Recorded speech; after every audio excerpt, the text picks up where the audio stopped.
Good morning, everyone. This is Brenda Harper coming to you again from my backyard sanctuary. And it's a beautiful fall morning in November 3rd, 2025. And there's a nice breeze blowing this morning. The leaves in the trees are rustling. The sun is coming up over there. And the skies are blue, nice and blue and clear. Truly a lovely day. We thank God for this day. This is the day the Lord has made, and we shall rejoice and be glad in it. I'm ready to hear what the Lord would say to us this morning. How about you? I've got my notebook and pen, got my cup of Earl Green tea, got my Strong's Concordance, and of course, I have my Bible. And I'm ready to listen. Today, the Lord laid on my heart to talk about another principle, another doctrine of the Christian faith. And this one is what it means to be redeemed. I'm sure you've heard that term. I am redeemed. There's an old song we used to sing.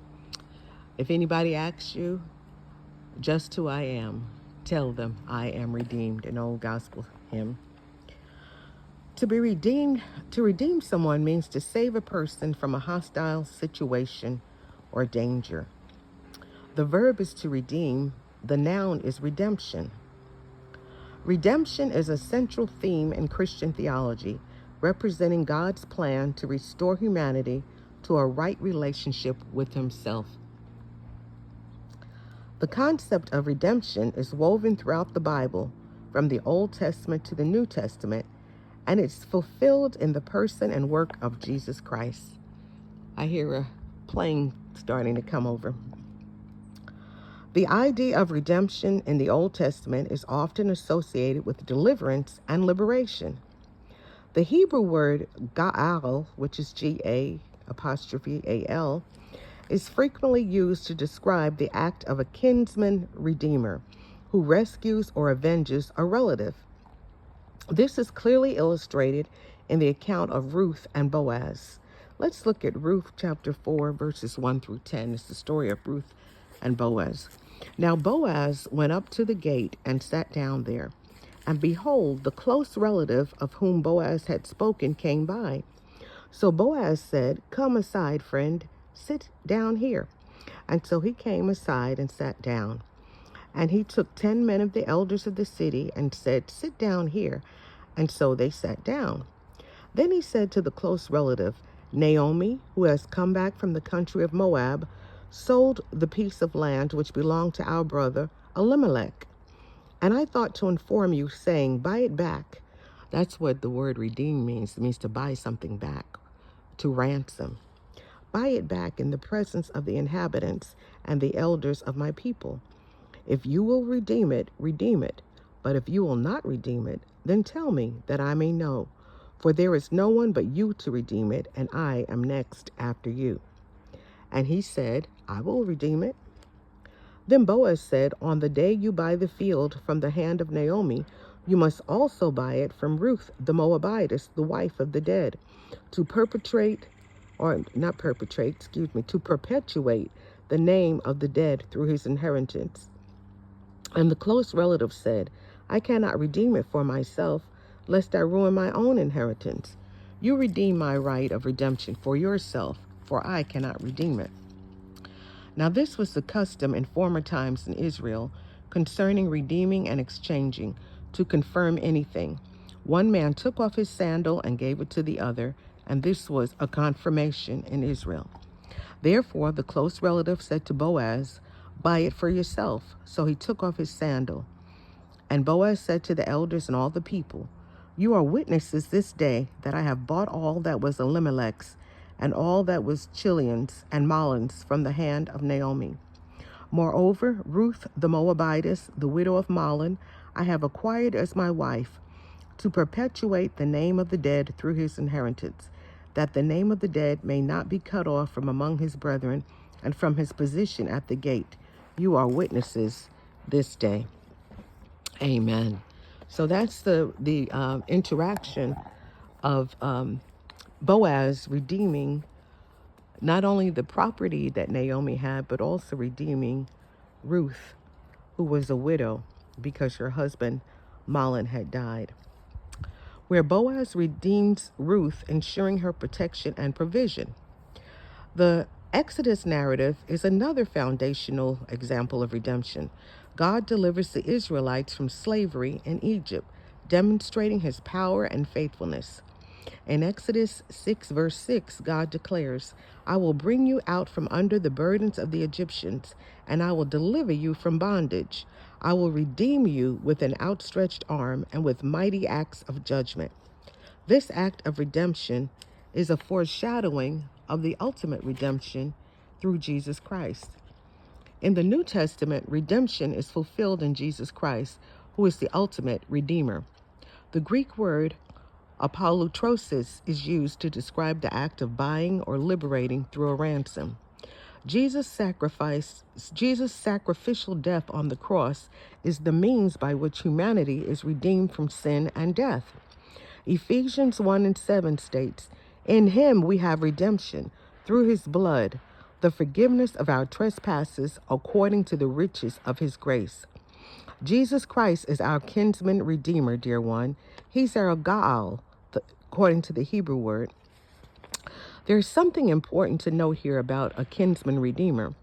When we look at the story of Boaz and Ruth, we see that the kinsman-redeemer did not merely have to buy back the property of the dead man, but he had to marry the dead man's widow in order to raise up his name, that it might not be blotted out of Israel. So those are the two responsibilities of the kinsman-redeemer. First, to avenge the murderer who killed his kinsman, and second, to buy back his kinsman's inheritance and marry his kinsman's widow and raise up descendants who would carry on the name of his kinsman. Jesus fulfilled the role of being our kinsman-redeemer by going against the murderer Satan, who is the enemy of our souls. Jesus put an end to Satan's power over us. So Christ was the avenger of our blood, the avenger against the one who's responsible for our death. And secondly, Jesus took the church to himself as his bride, just as Boaz married Ruth, and thus he restored to us our lost inheritance. This is illustrated in Romans 7, verses 4 through 6. Paul says that in a certain sense, we were married to the law, but through the death of Jesus Christ on the cross, we were set free from that obligation to the law. And so we were free then to be married to another, to Jesus, the one who rose from the dead.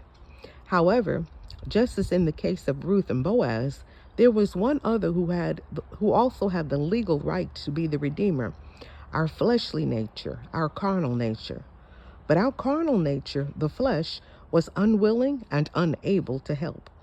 So like Ruth, we had to turn to our heavenly Boaz, Jesus Christ. And by the way, the name Boaz means in him is strength. So Christ did for us what Boaz did for Ruth. Christ took us to himself as his bride, and through our union with him, our inheritance is restored to us, and we bring forth fruits pleasing to God. Satan is the thief who came to steal, kill, and destroy. But Jesus said, I have come that they may have life and have it more abundantly.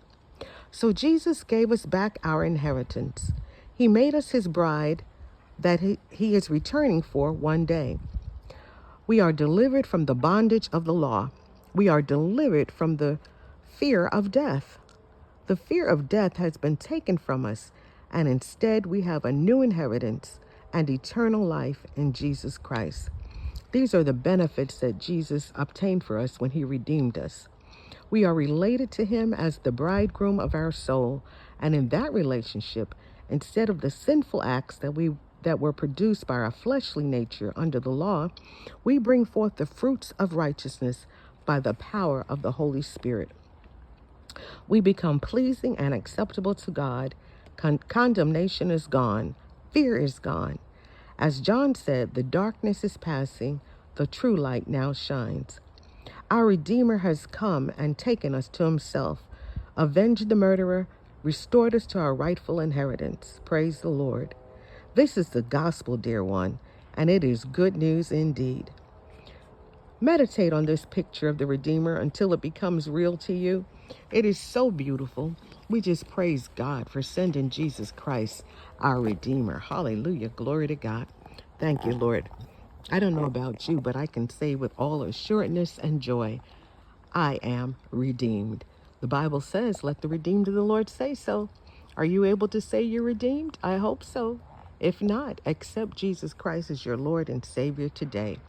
And then you too can say, I am redeemed. Praise the Lord. Praise the Lord. Well, I hope this teaching was a blessing to you. If you have any questions about what it means to be redeemed or any other topics of the Christian faith, write them down in the comments below or email them to backyardsanctuary4, that's the number 4, at gmail.com. Backyardsanctuary4 at gmail.com. And I will respond to you as quickly as possible. Please subscribe to my channel. That would be so helpful to me. Hit the bell so that you get notified every time I put out a new video. Hit the thumbs up button and share this video with everyone you know. Until next time, this is Brenda Harper coming to you from my backyard sanctuary. Keep your mind on Jesus today. He has promised to keep you in perfect peace if your mind is stayed on Him. God loves you, and so do I. Have a blessed day. Bye-bye.